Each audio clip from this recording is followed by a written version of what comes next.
আমার 14 গোষ্ঠী মুক্তিযুদ্ধ বিক্রি করতে করতে করতে করতে দেশই ধ্বংস হয়ে গেল। আবার এখন শুরু হয়েছে আরেক বিক্রি শুরু। এটা আরেক এটার কৃতিত্ব কে নেবে? তো বিএনপিতে আমরা তো বলছি আমরা কোনো কৃতিত্ব নিচ্ছি, এটা বাংলাদেশের মানুষের কৃতিত্ব। এটা আন্দোলন হয়েছে, হ্যাঁ, আন্দোলনের কৃতিত্ব নিয়ে যদি লড়াই চলে তাহলে বাংলাদেশের ভবিষ্যৎ নেই। কারণ কৃতিত্ব তো এখন আমি নিজে আমার কৃতিত্ব বলতে পারবো, শেখ হাসিনার মতো ওর বাবা বাংলাদেশ মুক্ত করছে, যুদ্ধ করছে, তাদের দেশ। এটা তো এই একটা কনসেপ্ট কেন এখন বাংলাদেশে চলতেছে যে এই আন্দোলন আমার কৃতিত্ব আমাকে ভোগ করতে হবে, আমাকে বাংলাদেশ চালাতে হবে, বাংলাদেশ কিভাবে চলবে আমাকে সিদ্ধান্ত নিতে হবে, আমার সিদ্ধান্ত না আসলে আমি এটা করবো না, আমি সেটা করবো না। একটা কালচার, এই কালচার থেকে তো বেরিয়ে আসতে হবে। এটা কৃতিত্ব অনেকে বলেছেন, এটা কৃতিত্ব নেওয়ার দরকার নেই। তো আমি নিজে বহুবার জেলে গেছি, আমার পরিবার অসুস্থ হয়ে গেছে, আমার ছেলে আমার ওয়াইফ অসুস্থ। তো আমি এগুলো কৃতিত্ব নিতে থাকবো নাকি আমি ভবিষ্যতের দিকে যাব? আমি তো কোনো কৃতিত্ব নেওয়ার দরকার নেই, এটা আমি দায়িত্ব পালন করছি। আমি বাংলাদেশের নাগরিক হিসাবে আমার দায়িত্ব পালন করছি। যারা মুক্তিযুদ্ধ করেছে তারা দেশের স্বার্থে, জাতির স্বার্থে, মানুষ বাংলাদেশের জনগণের স্বার্থে মুক্তিযুদ্ধ করে। এবার মুক্তিযুদ্ধ আপনি সারা জীবন বিক্রি করতে থাকবেন, এই কালচার তো ঠিক না। মুক্তিযুদ্ধ যারা সত্যিকার করেছে তারা কিন্তু যার যার কাজে ফিরে গেছে। আপনি দেখেন যে রমেশ সাহেব আবার উনি ব্যারেকে ফিরে যায়নি, উনি মুক্তিযুদ্ধ ঘোষণা দিয়েছেন, উনি ফ্রন্ট লাইনে যুদ্ধ করেছেন, স্বাধীন করেছেন, কিন্তু উনি তো ওনার ব্যারেকে ফিরে গেছেন। প্রফেসর যারা যুদ্ধ করছে ওরা কলেজে চলে গেছে, ছাত্ররা স্কুলে চলে গেছে। এখন ওরা যদি বলে দেন ভাই আমরা যুদ্ধ করছি, এখন আমি তো আমার দেশ চালাইতে হবে, আমি দেশের মালিক হয়ে গেলাম, আমার কথা মতো দেশ চলতে হবে, এই কালচার থেকে বেরিয়ে আসতে হবে। হিস্টোরিক্যালি যেটা এখন বিশ্বে যেটা হয়েছে, আমি একটু আমরা রিসার্চ করেছি এটার উপর। যেই সমস্ত দেশ বিপ্লবোত্তর অথবা এরকম ঘটনা বাংলাদেশে যেটা আপরাইজিং হয়, মাস আপরাইজিং, যে সমস্ত দেশ এই উত্তর বিপ্লব উত্তর মাস আপরাইজিং উত্তর দেশ যত তাড়াতাড়ি ইলেকট্রাল প্রসেসের মাধ্যমে গণতান্ত্রিক প্রক্রিয়ায় যেতে পেরেছে, ওই দেশগুলো বেঁচে গেছে এবং ওই দেশগুলো ভালো করছে। আর যেই দেশগুলো এই বিপ্লব উত্তর সময় আমার দাবি ওর দাবি করতে করতে ঝামেলা পাকাইছে, ওই সমস্ত দেশে গণতন্ত্রও নাই, অর্থনীতিও নাই, সমাজও নাই, ওখানে গৃহযুদ্ধ চলছে, ওখানে সমাজে বিভক্তি চলছে, ওই দেশের অর্থনীতি বিধ্বস্ত হয়ে গেছে।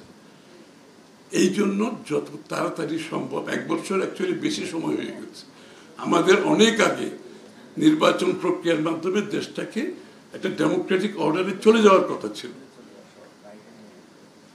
এবং এই না যাওয়ার কারণে দেশ কিন্তু দিন দিন নিচের দিকে যাচ্ছে। কারণ হচ্ছে কি, সরকার এখানে, জনগণ এখানে, মাঝখানে কোনো ব্রিজ নাই, কোনো ব্রিজ নাই। সে কারণে কি হচ্ছে, দেশে পুলিশের কাজ করতে পারছে না,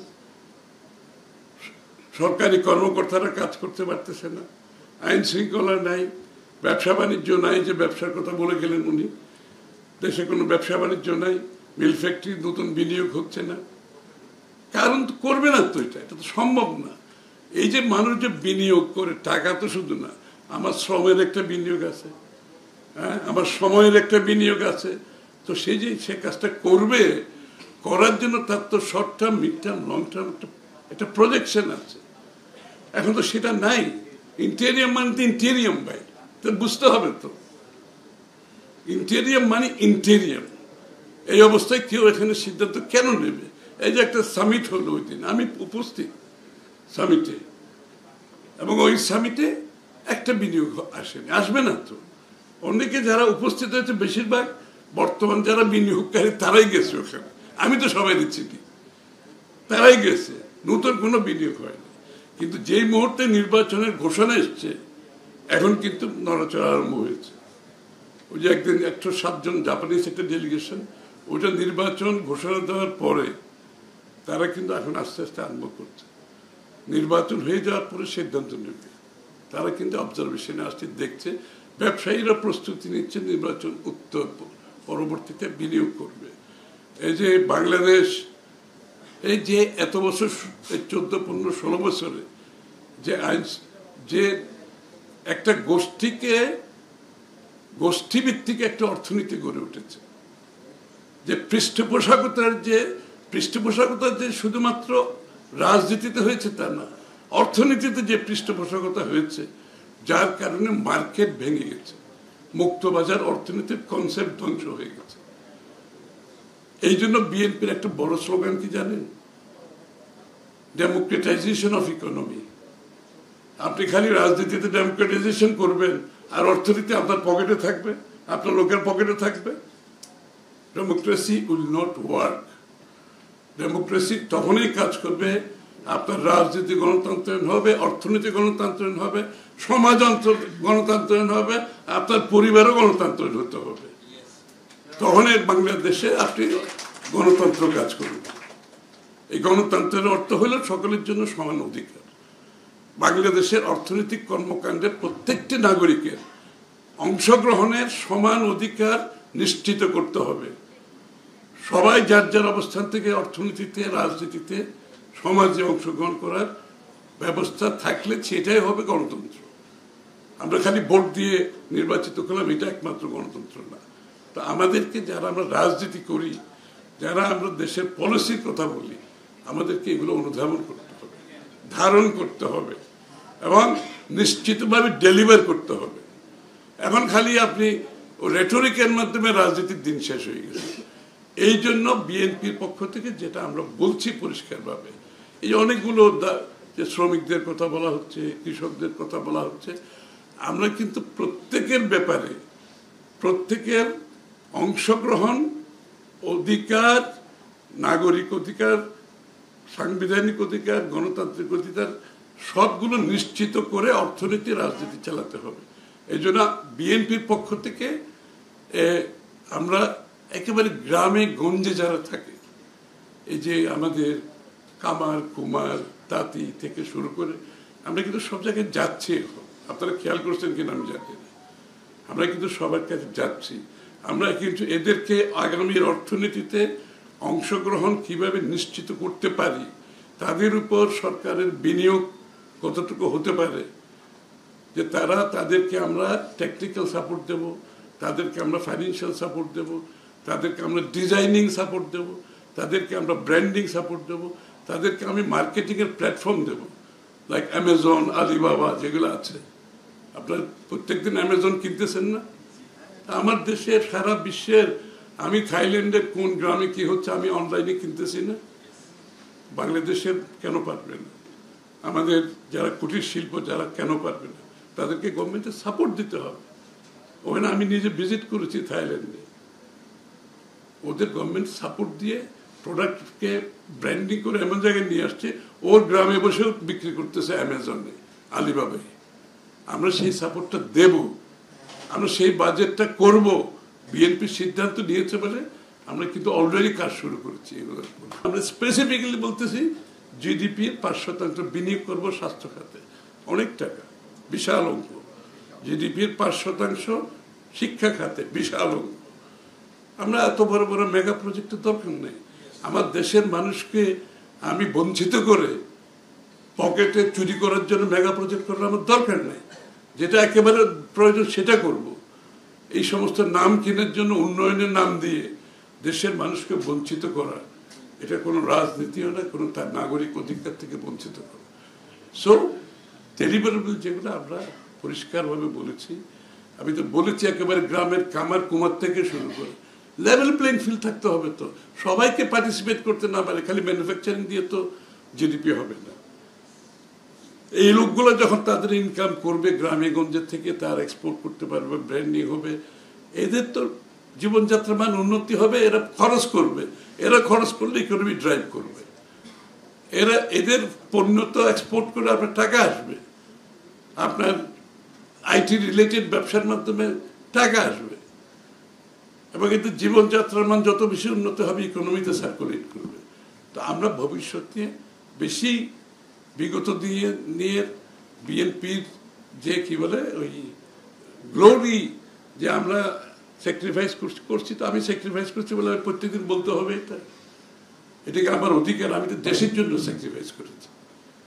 আমি আবারও বলছি যে মুক্তিযুদ্ধ করেছি, এখন সারা জীবন এখন দেশ আমাকে দেখাশোনা করতে হবে।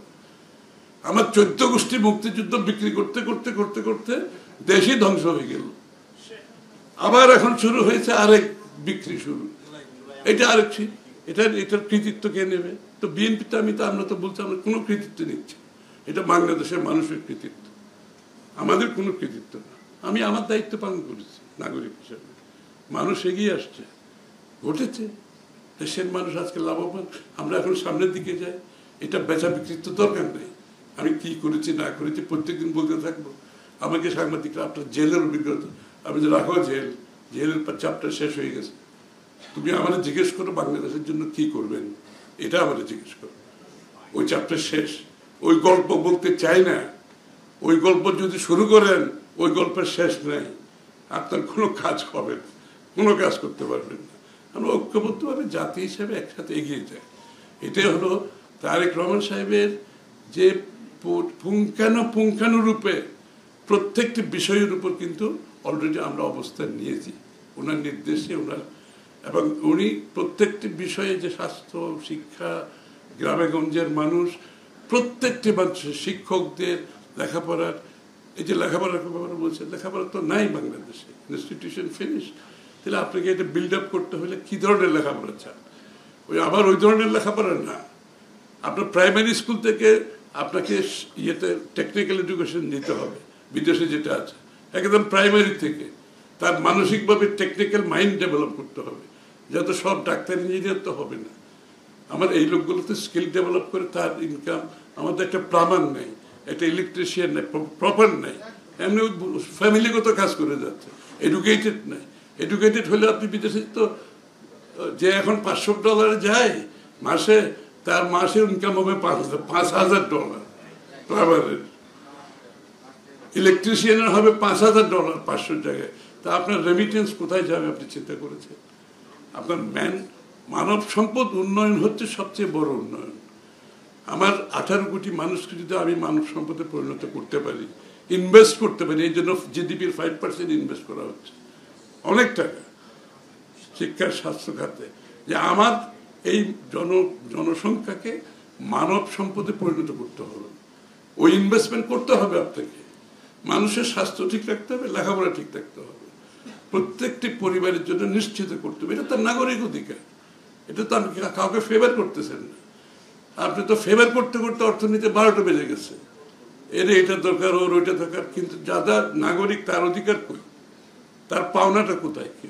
সুতরাং পলিটিক্স হ্যাজ চেঞ্জড, আকাঙ্ক্ষা বদলে গেছে, রাজনীতির জবাবদিহিতা অন্য লেভেলে যাবে এবং যাওয়া উচিত। আমাদেরকে সেটা বোঝা উচিত, ধারণ করা উচিত।